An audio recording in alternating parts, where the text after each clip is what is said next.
Hey all, thank you for clicking. This is Atia Zainab and you are watching my channel Best Explanation Point. और आज मैं explain करने जा रही हूँ ब्रजेश के कहने पर ट्रेजर चेस्ट स्टोरीज कलेक्शन में जो पहली स्टोरी है बोंकू बाबूज फ्रेंड बाय सत्यजीत राय। आज मैं इसको एक्सप्लेन करने जा रही हूँ। अगर आपको भी कोई पोएम एक्सप्लेनेशन, चैप्टर एक्सप्लेनेशन या फिर इंग्लिश ग्रामर का कोई टॉपिक चाहिए तो प्लीज मुझे कमेंट बॉक्स में लिख के जरूर बताइए। I will definitely make the video on your suggested topic. Now, without wasting time, let's get started to understand Bonku Babu's friend by Satyajit Ray. इस चैप्टर का पार्ट 1 में पहले अपलोड कर चुकी हूँ, जिसमें मैंने समरी बताई थी, कैरेक्टर्स बताए थे और काफी कुछ एक्सप्लेन भी कर दिया था line by line. Okay, part 2 है। हम लोगों ने यहाँ तक कवर कर लिया है कि उस मीटिंग में श्रीपति बाबू के घर जो मीटिंग हर वीकेंड पे जाते थे बोंकू बाबू, वहां पे जब उनका मजाक बनाया जाता है तो वो वहां से नाराज होकर अपने घर जाते हैं। तो मैंने आपको बताया था कि घर जाने के दौरान ही इनकी मुलाकात होती है एलियन से। क्या होता है, कैसे इनके अंदर चेंज आ जाता है और एलियन से क्या चैटिंग होती है, वही आज हमें कवर करना है। Let's get started. Bonku Babu saw the light when he was about halfway through the bamboo Grove. जब वो अपने घर लौटते थे उनके यहाँ से, तो बीच में एक बैम्बू ग्रोव पड़ता था। ग्रोव कहते हैं कुंज को, झुंड को, और बैम्बू एक प्लांट होता है, स्क्रीन पर देख सकते हो उस तरीके से बैम्बू ग्रोव दिखता है। तो उससे गुजरते थे वो, तो आधा रास्ते ही रह गया था बैम्बू ग्रोव तक पहुंचने का कि बोंकू बाबू ने एक रोशनी देखी। और वो एरिया जहाँ पे बैम्बू ग्रोव होता था, जहाँ पे ये आधे रास्ते पहुंच गए थे, वो एरिया किसका था? वो एरिया था पोंचा बाबू का। तो पोंचा घोष उनका पूरा नाम था। उस पूरे एरिया पर उन्हीं का कब्जा था।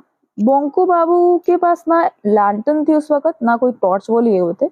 इसकी उनको जरूरत नहीं थी, क्योंकि it was too cold for snakes to be out and about. यानी इतनी ठंड पड़ रही थी उस दौरान कि स्नेक्स अपने बिल से बाहर नहीं आते।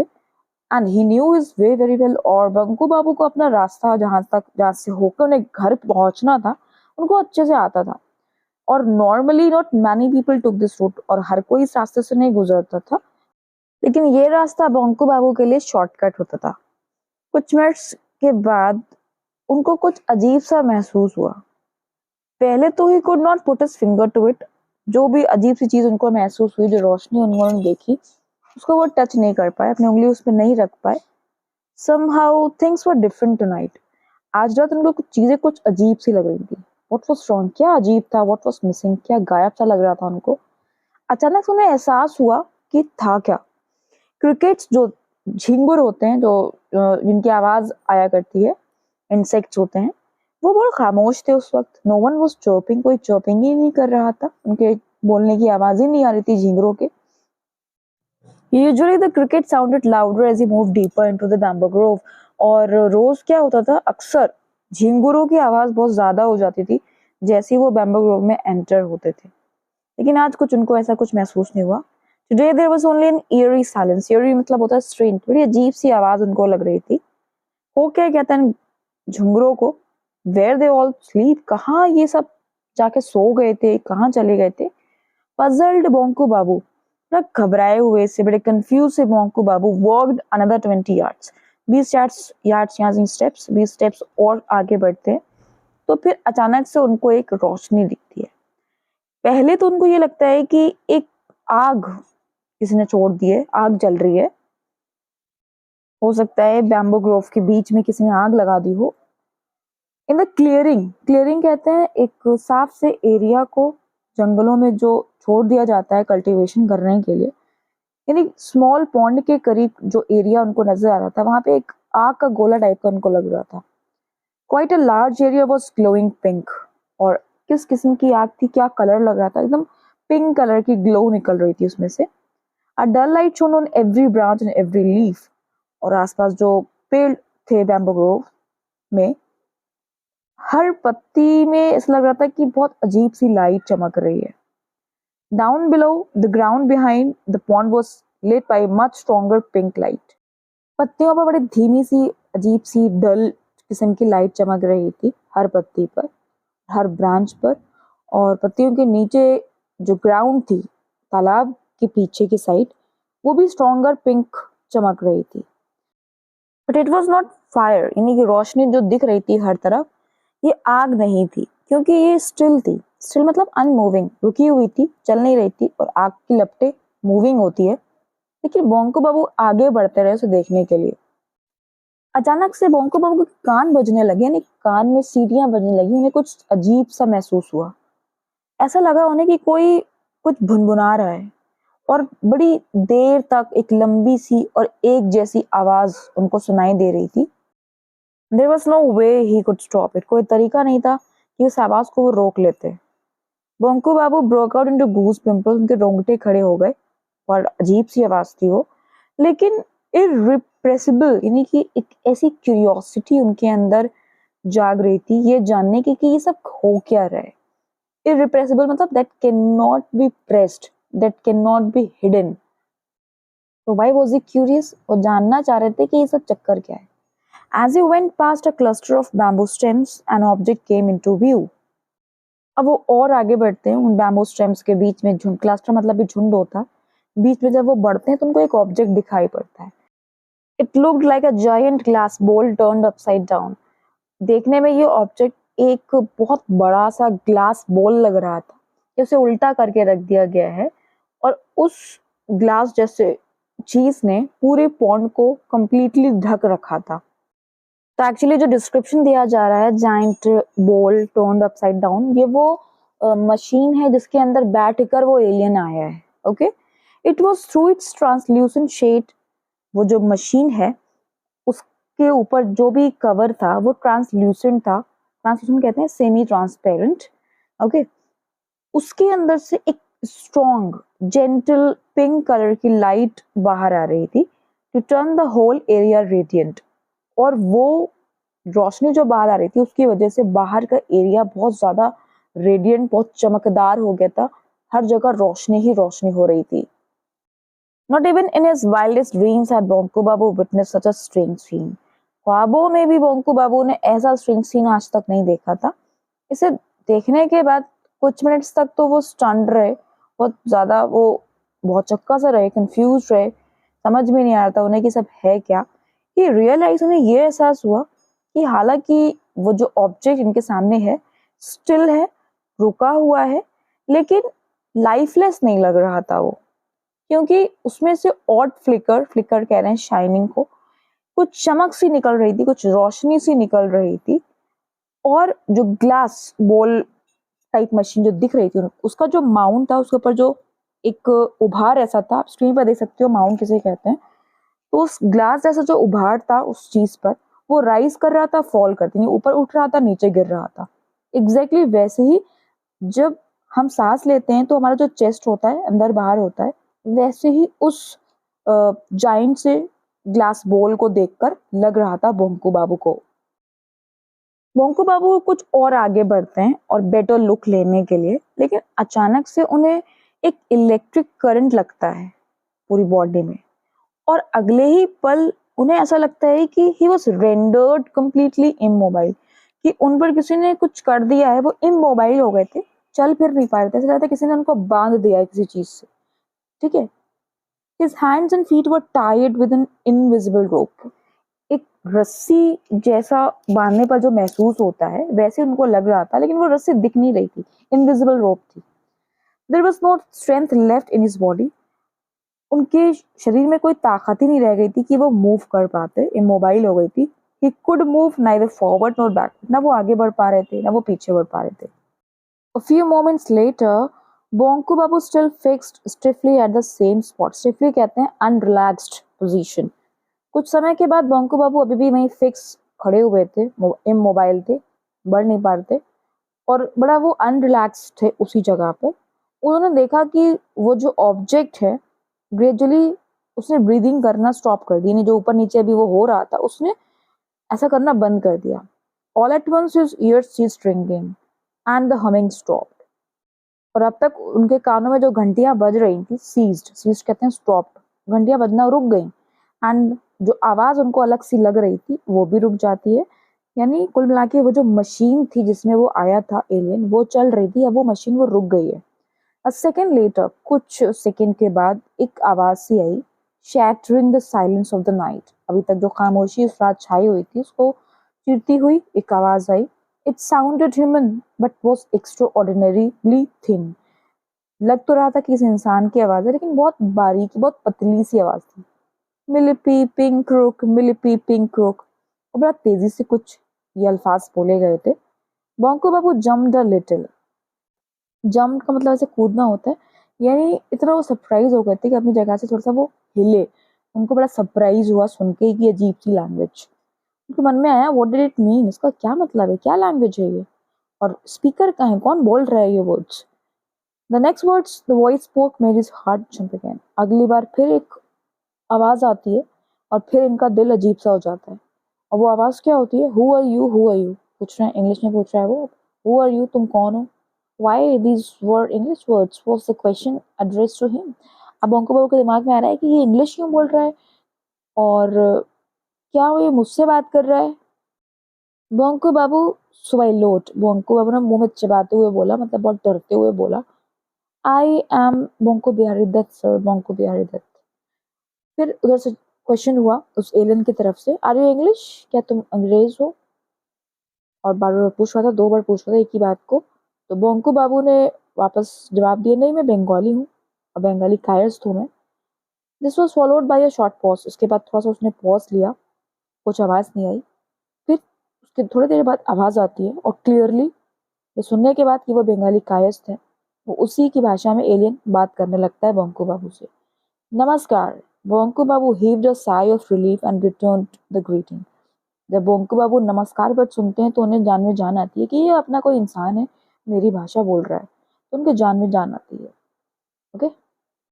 और नमस्कार बोलते हुए अचानक से एहसास होता है कि जो इनविजिबल बॉन्ड्स जिसकी वजह से वो इमोबाइल थे, बंधे हुए खड़े हुए थे, वो अब डिसअपेयर हो गए हैं। वो रोप टाइप की जो दिख नहीं रही थी, इनविजिबल रोप थी, वो खुल गई है और वो फ्री फील कर रहे हैं। अब वो इमोबाइल नहीं है, he was free to run away. तो भाई पहले तो वो भाग नहीं सकते थे, क्योंकि इतनी अपनी जादुई शक्ति से उस एलियन ने कुछ इनविजिबल रोप के जरिए उनको बांध दिया था, जिसकी वजह से वो मूव नहीं कर पा रहे थे। लेकिन अब वो फ्री थे, वो भाग सकते थे, बट ही डिड नॉट। लेकिन वो भागे नहीं। क्यों नहीं भागे होंगे वो, क्योंकि अब उनका एक्साइटमेंट बढ़ रहा था, क्योंकि उन्होंने एलियन ने उसी की लैंग्वेज में बात करना स्टार्ट कर दिया। तो उनकी जान में जान आई कि कोई अपना लग रहा है, कोई ह्यूमन लग रहा है, right. Now his astounded eyes could see that a portion of the glass mound was sliding to one side, opening out like a door. उनके जो astounded, जो बहुत चिक्की सी आंखें हो रखी थी पोंकू बाबू की, वो अब देख सकती थी कि जो ग्लास माउंट था जिसको अभी तक ये ऑब्जर्व कर रहे थे, एक तरफ वो खुल रहा था, एक डोर की तरह से। तो इस लाइन से हमें पता चल रहा है कि अब तक जो डिस्क्रिप्शन हमने पढ़ा है वो क्या है, वो मशीन है, वो इंस्ट्रूमेंट है कह लो, जिसमें बैठकर एलियन आया है और वो स्लाइड होकर खुला है, उसमें से कुछ निकला है बाहर। Through the door emerge a head. उस दरवाजे से एक हेड निकलता है पहले, और हेड कैसा था, like a plain smooth ball. फिर उसकी बॉडी सामने आती है, देखने में वो वियर्ड, बहुत वियर्ड मतलब बहुत अजीब सा क्रिएचर लग रहा था। It's arms and legs were amazingly thin. काफी ज्यादा पतले उसके आर्म्स और उसके लेग्स हो रखे थे। With the exception of its head, its whole body was covered by a shiny pink outfit. इसके सर को छोड़कर इसकी सारी बॉडी शाइनी पिंक आउटफिट लग रही थी, एक रोशनी निकल रही थी उसकी बॉडी से। कानों की जगह उसके छेद हो रखे थे दोनों तरफ, और फेस पर जहाँ नाक होनी चाहिए थी वहाँ 2 बड़े-बड़े छेद थे। And another gaping hole instead of mouth. मुंह की जगह एक गेपिंग कहते हैं, वाइट बड़ा चौड़ा सा एक छेद हो रखा था माउथ की जगह पे।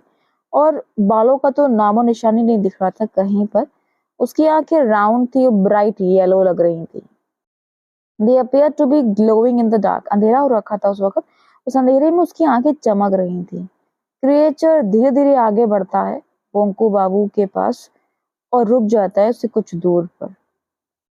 पास आकर वो एलियन बोंकू बाबू को स्टडी मतलब एक जैसा अनब्लिंकिंग बिना पलक झपकाए घूरता रहता है, और ऑटोमेटिकली बोंकू बाबू को ये फील भी नहीं होता, बोंकू बाबू को ये महसूस होता है कि अचानक से उस एलियन ने उनका हाथ पकड़ लिया है। Having stared at him for nearly a minute, it spoke in the same voice that sounded more like a flute than anything else. और बहुत देर घूरने के बाद उस एलियन ने उसी आवाज में पूछा, जिस तरीके से अभी एक बांसुरी सी पतली सी आवाज में पूछा था उसने, हु आर यू करके। तो अब वो पूछ रहे हैं आर यू ह्यूमन, क्या तुम इंसान हो? वो कहता है बोंको बाबू हाँ।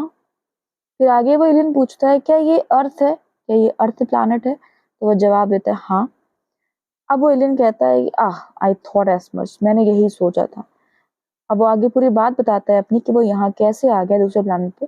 वो बताता है कि मेरे इंस्ट्रूमेंट काम नहीं कर रहे थे ठीक से, मुझे प्लूटो प्लैनेट जाना था, मेरे इंस्ट्रूमेंट खराब होने की वजह से मुझे यहाँ लैंड करना पड़ा।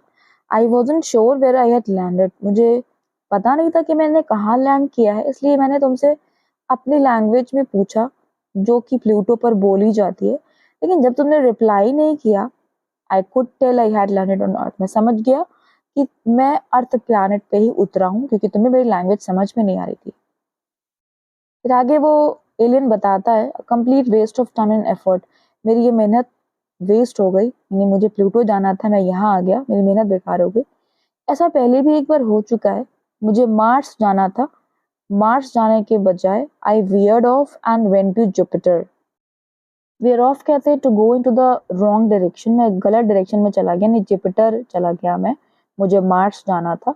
अभी फिलहाल उसको प्लूटो जाना था, तो वो कहाँ आ पहुंचा है? अर्थ। और पहले क्या हुआ था? उसे मार्स जाना था, कहाँ जा पहुंचा था वो? जुपिटर।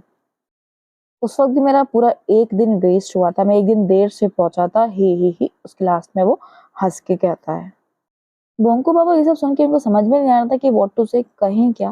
बड़ा अनकंफर्टेबल लग रहा था उनको, क्योंकि the creature had reached out and was pressing Bonku Babu's arms and legs with its long bony fingers. उनको अनकंफर्टेबल इसलिए भी लग रहा था कि जो क्रिएचर था, एलियन था, बोंको बाबू के आर्म्स और लेग्स को बार बार वो प्रेस कर रहा था अपने फिंगर्स से, और फिंगर्स बोनी थी, मांस तो उसमें था ही, बहुत पतली सी थी, हड्डियां थी उसमें, तो बड़ा अजीब सा फील कर रहे थे बोंको बाबू उसके टच पर। When it finished, जब उसने अपनी बात पूरी कह ली, बता ली, it introduced itself, उस एलियन ने अपने को इंट्रोड्यूस कराया। I am Ang from the planet Cranius, मैं आंख हूँ और मैं क्रेनियस प्लैनेट से हूँ, far superior being than man, और मैं काफी शक्तिशाली हूँ तुम इंसानों से। अब आगे भोंकू बाबू अपने मन में सोचते हैं उसकी ये बात सुनकर कि मैं इंसान से पावरफुल हूँ, तो वो ये सोचते हैं what this creature बेयरली 4 feet tall, ये 4 फीट लंबा क्रिएचर, और जिसका अजीब सा चेहरा है, इसके लिम्स, इसके हाथ पैर इतने पतले हैं, ये इंसान से शक्तिशाली हो सकता है? बोंकू बाबू बिल्कुल हंसने ही वाले थे कि आंग ने उसका माइंड पढ़ लिया, आंग को पता चल गया कि वो सोच क्या रहा है बोंकू बाबू। तो आंग ने उसका दिमाग पढ़ के जवाब दिया there is no need to be skeptical, skeptical कहते हैं डाउट होना, मुझ पे शक ना करो, मैं इस बात को प्रूव कर सकता हूँ कि मैं वाकई तुम इंसानों से शक्तिशाली हूँ, सुपीरियर हूँ। आगे आंग बोंकू से पूछता है कि तुम कितनी लैंग्वेजेस जानते हो? वो बोंकू अपना सर खुजलाते हुए बताते हैं मैं बंगाली जानता हूँ, इंग्लिश जानता हूँ और थोड़ी बहुत हिंदी भी जानता हूँ। तो कहते हैं इसका मतलब तुम 2.5 लैंग्वेजेस जानते हो, 2 अच्छे से और 1 आधी जानते हो, हिंदी बहुत कम जानते हो। तो आंसर करता है बोंकू हाँ। आंग बताता है कि मैं 14,000 लैंग्वेजेस जानता हूँ, तुम्हारे सोलर सिस्टम में एक सिंगल लैंग्वेज भी ऐसी नहीं होगी जो मुझे ना आती हो। I also know 31 languages spoken on planets outside your system, और तुम्हारे सोलर सिस्टम से बाहर 32 लैंग्वेजेस ऐसी हैं जिनको मैं जानता हूँ। I have been to 25 of them, और ऐसे 22 सिस्टम्स में मैं जा चुका हूँ, रह चुका हूँ। फिर आगे वो आंग कहता है तुम कितने साल के हो? तो बोंकू बताता है कि मैं 50 साल का हूँ। लेकिन आंग बताता है कि मैं 833 ईयर्स का हूँ। क्या तुम एनिमल्स खाते हो? बोंकू बाबू had mutton curry only recently on the day of काली पूजा। यहाँ पे 2 बार had क्यों है? दूसरा वाला had खाना खाने के सेंस में यूज हुआ है। बोंकू बाबू ने अभी काली पूजा के दिन ही मटन खाया था, कैसे वो इस बात को मना कर सकता था? आंग जवाब देता है इसके बाद कि हमने कई सेंचुरीज पहले मांस खाना बंद कर दिया, उसके पहले हम बहुत सारे क्रिएचर्स का मांस खाते थे और इंसानों को भी हमने खाया है।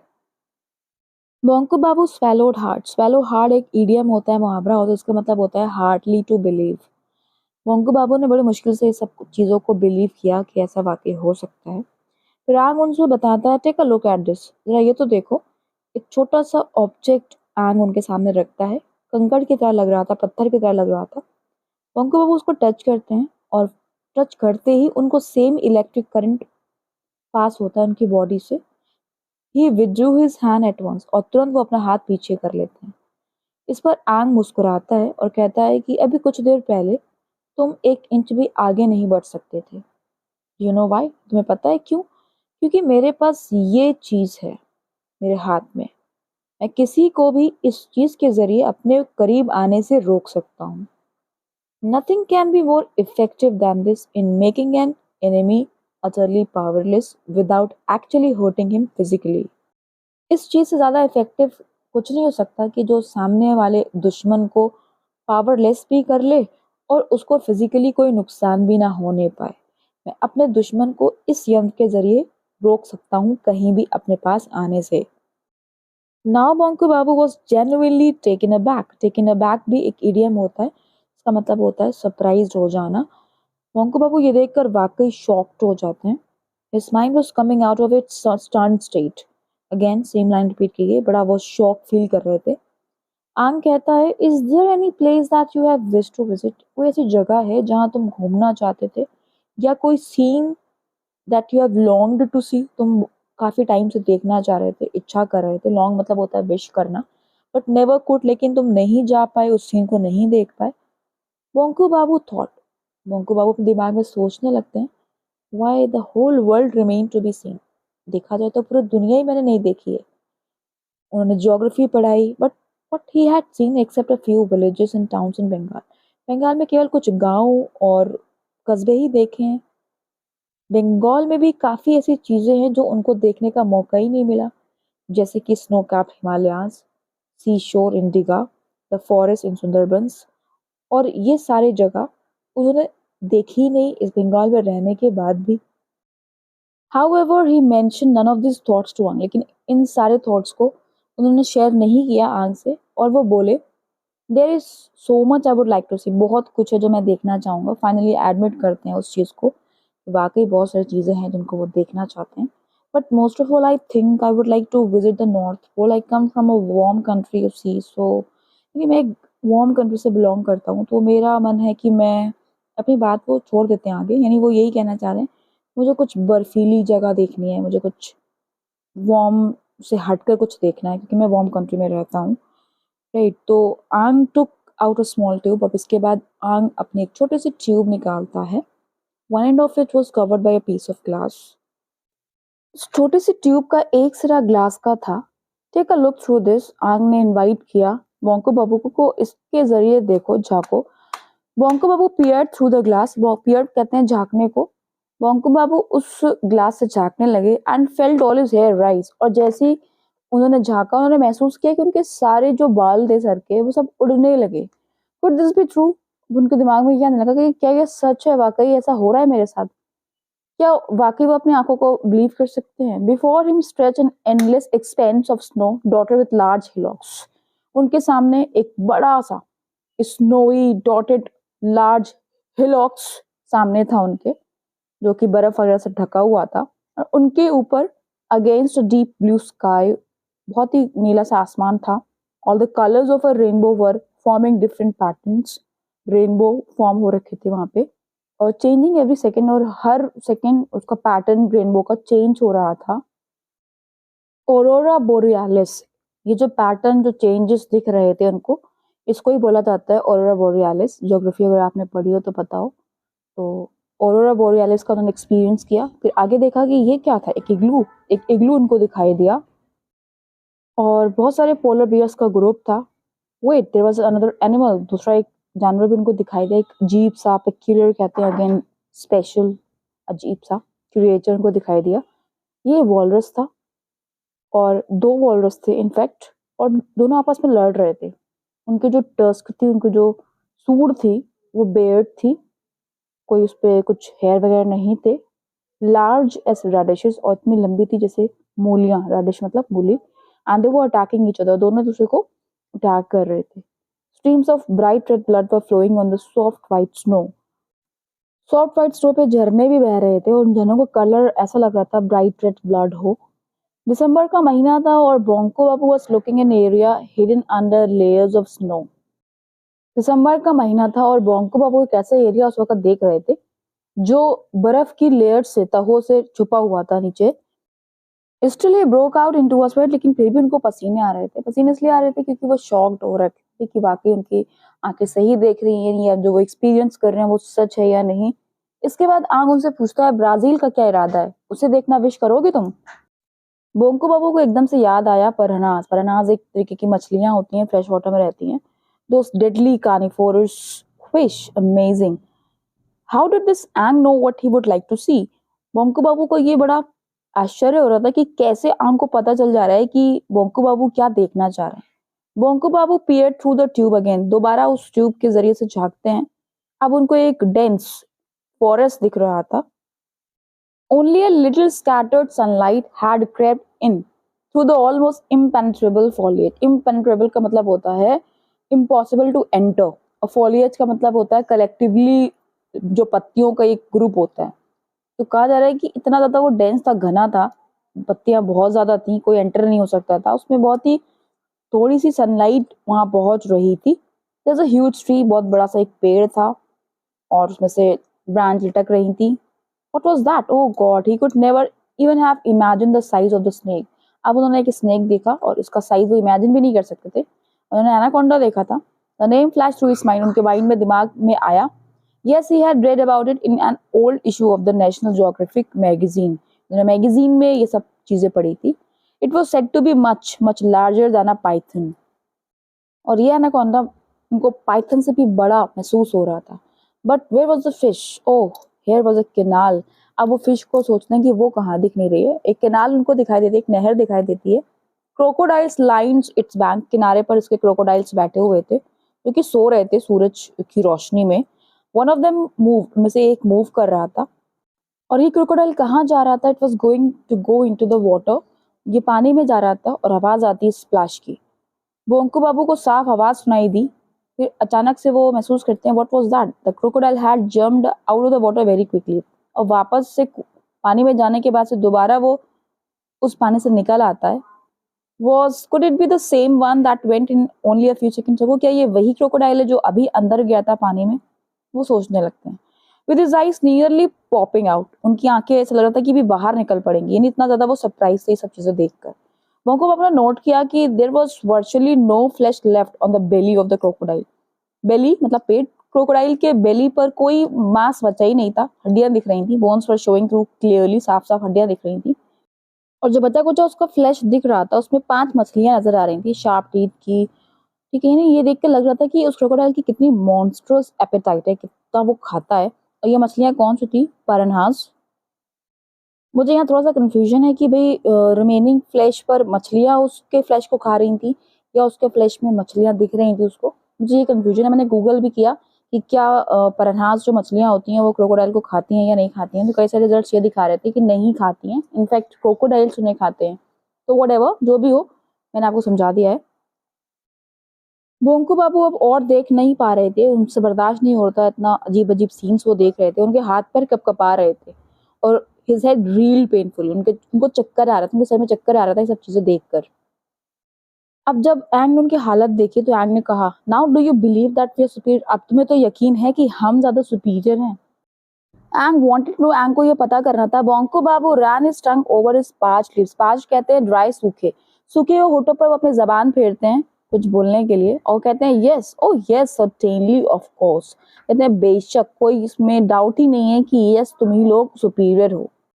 अब इसके बाद एंग कहता है बोंको बाबू से, वेरी वेल, ठीक है, देखो मैं तुम्हें ऑब्जर्व कर रहा हूँ और मैंने तुम्हारे आर्म्स और लेग्स एग्जामिन किए हैं। You belong to a much inferior species. मुझे लगता है कि तुम इंसानों में से बहुत ज्यादा इंफीरियर टाइप के हो, इसमें कोई शक नहीं है। हालांकि जिस तरीके से ह्यूमन बींग्स रहते हैं तुम उतने बुरे तो नहीं हो। मेरा मतलब है कि तुम एक बहुत अच्छे इंसान हो, लेकिन तुम्हारे अंदर एक बहुत बड़ी कमी है, तुम बहुत डरपोक किस्म के इंसान हो। यही वजह है कि तुमने अपनी लाइफ में बहुत ही कम प्रोग्रेस करी है। तुम्हें हमेशा इनजस्टिस के खिलाफ बोलना चाहिए और उसका विरोध करना चाहिए। प्रोटेस्ट मतलब विरोध करना। इफ एनीवन हर्ट्स और इंसल्ट्स यू, अगर कोई तुम्हें बुरा भला कह रहा है, इंसल्ट कर रहा है या तुम्हारा दिल दुखा रहा है, तुम्हें उसका बदला लेना चाहिए, उसके खिलाफ बोलना चाहिए विदाउट एनी प्रोवोकेशन, बिना भड़के हुए उसको जवाब देना चाहिए। To take things quietly is wrong, चीजों को खामोशी से सह लेना ये गलत है। Not just for man but for any creature everywhere.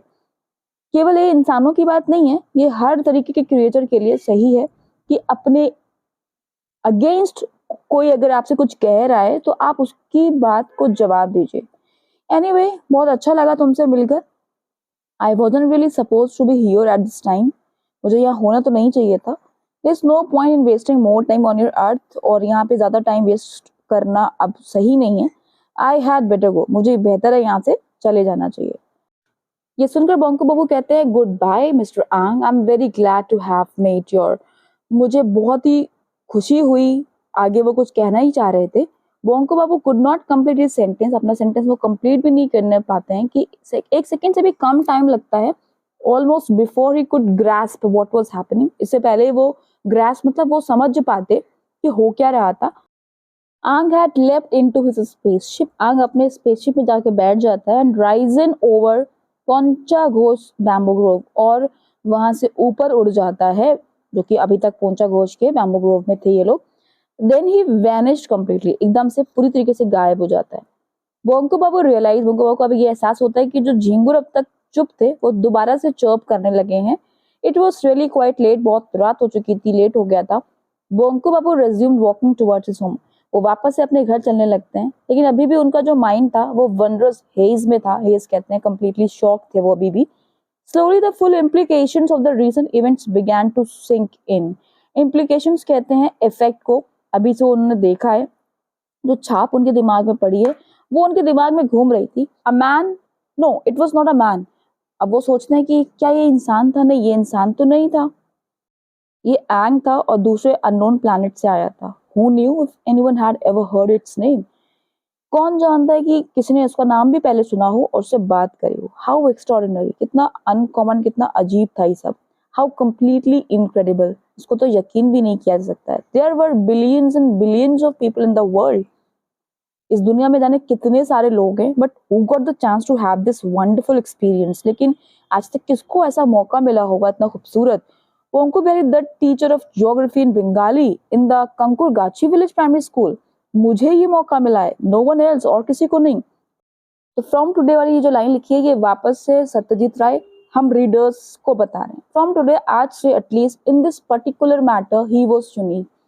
इस पर्टिकुलर मैटर में कि भाई उसने खाली मुलाकात करी है इस एक एलियन से और किसी ने नहीं, वो यूनिक था, सबसे अलग था इस पूरी दुनिया में।